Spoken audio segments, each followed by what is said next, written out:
And today we've got some more exciting news. One of our young guns, Shaun Kenny-Dowall, has agreed to extend his contract with the Sydney Roosters for a further 4 years. Takes him out to the end of the 2015 season. So it's really exciting that you're here with us to share in that news, and we might just hand over to Brian maybe to say a few words before Skiddy makes his 3-minute speech. Yeah, well, that's probably the point I think about today. From my point of view, sometimes we just announce these things and send you guys a piece of paper or an email or whatever to say we've done this. But Shaun's one of those becoming increasingly rare guys who's played with the one club since his arrival from New Zealand, and most of you know the circumstances of that, where he backed himself and his family backed him to come and chase his dream. And he's made a few big decisions along the way to support that. By the way, he's prepared himself to play and train. Sometimes the sort of local kid or the young kid who's made his way through the grades doesn't tend to get the big splash that guys do when they change from one club to another. But let me tell you, in our club, I'm personally just as excited about the news that Shaun's here as we were about Braith's signing, and as we might be if we were to sign anyone from any other club. He's a great young guy to coach. He's a really popular member of our playing group. And I think, personally, I think he went so far last season, it's hard to imagine that anyone could have made the achievements that he made. I don't bet myself, I'm not allowed to, but I don't bet anyway. But I gave a couple of my mates a tip before last year that they should back Shaun Kenny-Dowall to be the leading try scorer in the 2010 competition, and they were giving it to me after about 6 or 8 weeks. But he came with a rush at the back end of the season, and I think Shaun's now regarded, certainly in our club, as one of the most potent try-scoring players in our club, and we think across the league. He's improved his all-round game, and I think he's got a bit to thank Sam Perrott for there. And Shaun and Sam have become a tremendous combination on that right side of the Roosters' attack and defence. So I'm really proud to be his coach, as I said earlier, and I'm really pleased to be here today to congratulate him on his decision and say how pleased I am to be able to share it with him. Good on you, Skids. We might just open it for questions for Shaun. Shaun, why did you decide to stay with the club? Decided to stay here. Obviously been here for a long time, and really enjoyed being at the club, and it's got a good culture and a good core, group of players that will be around for the next couple of years. And Smithy, I think is a big credit to my game is improving it, and why change a good thing when it's going to work, and I just really enjoy being here. Was the big thing kind of the success that you had last year, and the fact that you got the same playing group together that could go one better this year?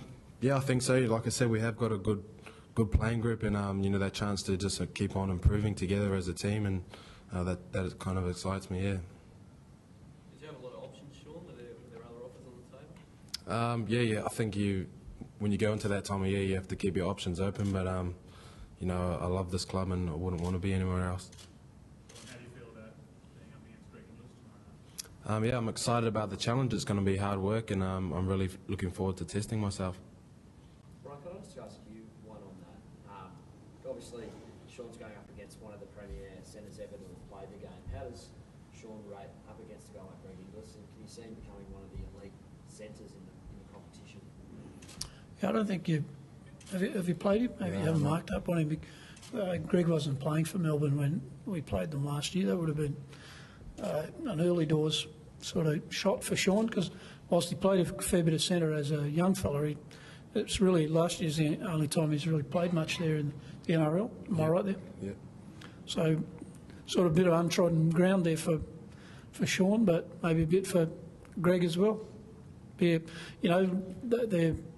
the very few sort of matchups. Talk about matchups, but halfbacks don't really match each other up nowadays. Fullbacks don't either. You can compare their performances, but the direct bit is they're going to be there for everyone to see this weekend. Shaun off and Greg Inglis. I think it'll be a bit of a, Greg's got the bulk and the size, and he's got the experience of having played in lots of big games. And Shaun's on his way, showed that he could do it last season. Another opportunity for him to see if he can match one of the best. Do you see this being pretty pivotal to the outcome of the game? It could well be. Those sort of markups or matchups are quite often about try-scoring plays. They quite often lead directly to points, so it'll be a big one. Brian, player for player, how do you match up with, you think, with South tomorrow night, which is where you started your coaching career?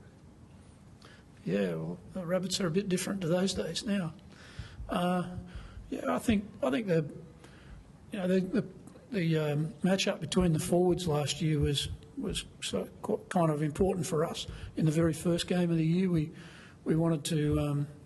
There'd been a lot of talk about the quality of South's pack, and they've pretty much got the same pack going around. So I'm presuming that that's going to be where it'll centre early in the game. But games are most often decided in the end by those big plays by backs, and as I say, I think Shaun and Greg Inglis are likely to play some sort of role in determining the winner of the game. Steve, how tight is your salary cap getting? I mean, you're signing all the great players, and it must be getting. Is it starting to get a bit difficult? I think salary cap's a day-to-day juggling act. But we've said from the last couple of years, we made it very, very clear that our intentions moving forward are to get good young talent into the club, nurture and grow that, and build our club upon that. So that's why Shaun was so important, and that's why Braith was important. And Peter's been doing an outstanding job of retaining all our good young talent. I think in the next couple of years you won't see us necessarily aggressive in the player market outside of our club. We're excited. I know that Brian at a staff meeting last week was talking about the structure we've now got in place at under 16 and under 18 and under 20 level. It takes a couple of years, but we're really comfortable now, so we'll be okay. Do you think it's something that a lot of clubs maybe don't place enough importance on? Like you've got the Raiders, and they've always had a very good youth policy, and it really paid off for them last year, and you guys as well. Do you think that a lot of teams focus too much on looking outside? It goes in swings and roundabouts. I think if you, depending on, we've got a really young playing roster, and we're excited about that. Makes the coach lose a bit of hair occasionally, but no, it's exciting. They bring tremendous enthusiasm and energy to the club, and if you can keep working with them, and I've obviously had the honour previously of working at another club where there was a similar approach, and now you see young men at that club, the Farrahs, the Marshalls, the Gibbses, the Heiningtons, the Fultons that have been there a long time and have that strong culture. So we're excited about where we are today, and very excited about where we'll be tomorrow and the next day. Well, just on that question of salary cap, it's a real leveller for the whole competition, and I guess it affects the sort of the premiership window, if you will. Do you see that? Is this year the year for the Roosters? Do you guys really need to press this year, or is the window pretty wide open for the next couple of years? I think the thing that will need to happen in our place for us to firstly back up what we did last year and hopefully improve on it. But as each year goes by, we'll tend to lose some of our experienced players because we're signing these younger guys for longer contracts. It'll be a matter of those younger guys learning from the older ones so that we don't lose all the stuff that makes a footy club tick about experience and control of emotions and how to play in big games. These guys are the Kenny-Dowalls, the Pearces, the Jake Friends, Frank Paul Nuasala, those sorts of guys who we've all have signed recently with our club are in their early to mid-20s. They've got maybe 1, 2, 3 maybe years left of learning from the Anastas and Riles and Minicellos, etc., so that we don't have that vacuum where some clubs get to where they've got too many young guys and not enough older ones to keep a lid on things. So we think we've got a good mix at the moment, and it's partly my job to make sure that that sort of transfer of knowledge takes place between our older players and our younger. Right. Is Todd Carney any sort of chance of being a last-minute inclusion for him? 0. Is that a big loss then, or how are you going to overcome Well, it's not a big loss for this year because he hasn't played yet, but you know, we've been set for playing without Toddy throughout the pre-season. We haven't really counted on him. We were hoping, and I thought he was going to make it, but he ruled himself out on Monday when he knew he just wasn't quite right. So, you know, we're taking a longer-term view to that rather than pushing him for a season opener. We're pretty sure he'll be right for the following game. Does it change much about your approach to a game like South's, Brian, or is it just a matter of you've lost that X factor? Yeah, that's, you know, Todd's not, Braith can't replace the things that Toddy does, and to be fair, Toddy can't do some of the things that Braith does. So it's just a little bit of a difference in the makeup of our crew, but we'd be pretty confident we can still get the job done. Brian, how much are you being driven personally by the quest for the ultimate premiership? Roughly the same as I always have been.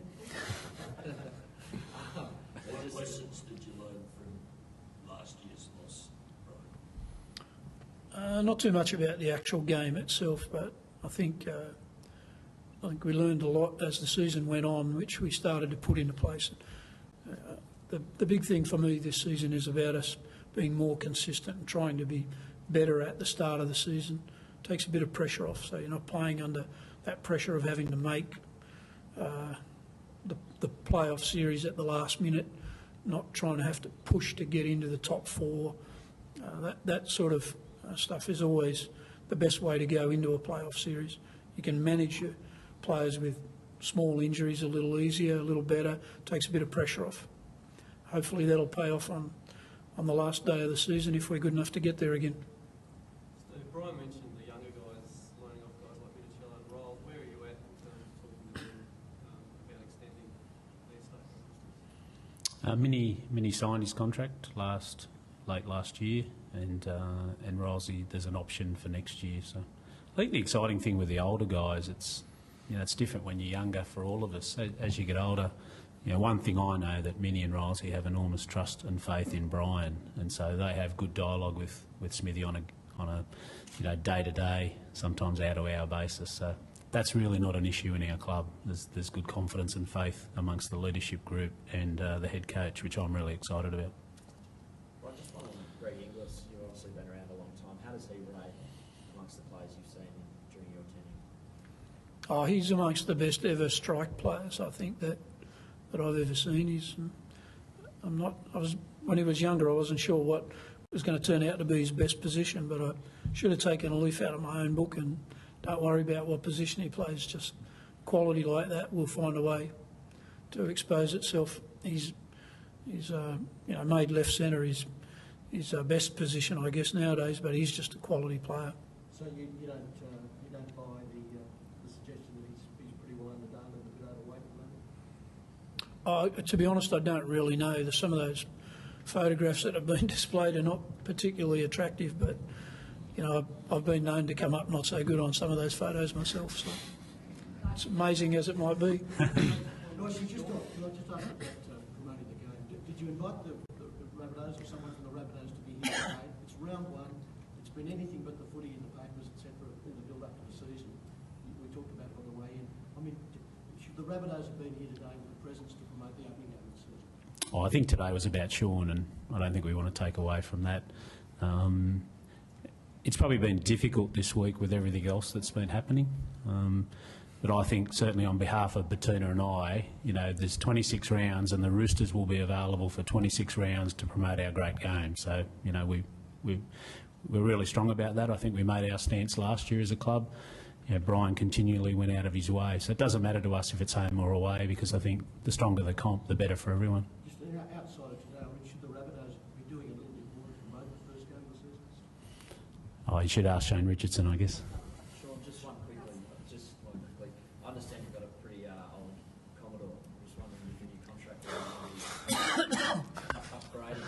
I actually just got a new Skyline, so the Commodore's gone. Brian mentioned Sam Perrett's influence on your game, and it was a big improvement last year. Is that what you put it mostly down to, or were there other factors as well? What did Sam bring you? Yeah, me and Sam have worked up a great combination together, and I think he was a massive factor. He always kept me on my game and reminded me of things that I had to do on the field, and always kept me on my toes during the week at training. And along with Brian's influence, they've both been a massive help.